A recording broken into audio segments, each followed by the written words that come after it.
പ്രിയ പ്രേക്ഷകർക്ക് സീരിയൽ ന്യൂസിലേക്ക് സ്വാഗതം.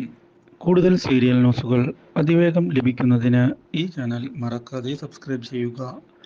ബെൽ ഐക്കൺ ക്ലിക്ക് ചെയ്യാൻ മറക്കരുത്. Do like, share and subscribe. സ്വത്തുക്കൾ കൈവിട്ടു പോകുമോ എന്നുള്ള ഭയം ഉണ്ടായതിനെ തുടർന്ന് കിഷോർ പ്രതികാരവുമായി മുന്നോട്ടു പോകാൻ തീരുമാനം എടുത്തിരിക്കുകയാണ്.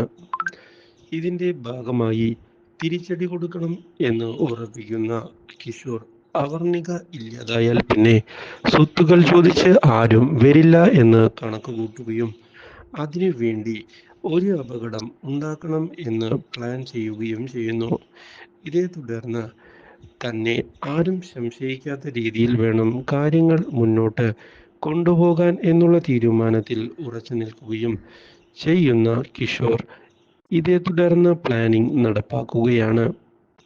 ഇതോടെ അപ്രതീക്ഷിതമായ ഈ അപകടത്തിൽ നമ്മുടെ അവർണിക ചെന്ന് പെടുകയും ചെയ്യുന്നുവെങ്കിലും ഭാഗ്യം കൊണ്ട് രക്ഷപ്പെട്ടു വരാൻ സാധിച്ചിരിക്കുകയാണ്.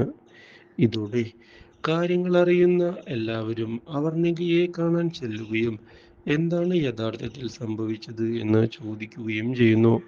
അപ്രതീക്ഷിതമായ ആക്സിഡന്റ് ആയിരുന്നു എന്നും ഭാഗ്യം കൊണ്ടാണ് രക്ഷപ്പെട്ടത് എന്നും വ്യക്തമാക്കുന്ന അവർണിക പക്ഷേ ഇതിന് പിന്നിൽ ആരുടെയെങ്കിലും പ്ലാനിംഗ് ഉണ്ടോ എന്ന് സംശയിക്കുകയും ചെയ്തിരിക്കുകയാണ്. ഇതോടെ തൽക്കാലത്തേക്ക് ശല്യമൊഴിഞ്ഞു എന്ന് മനസ്സിലാക്കുന്ന കിഷോർ പക്ഷേ അവൾ ജീവനോടെ രക്ഷപ്പെട്ടത് തിരിച്ചടി തന്നെയാണ് എന്ന് ഉറപ്പിക്കുകയും ചെയ്തിരിക്കുകയാണ്. Do like, share and subscribe.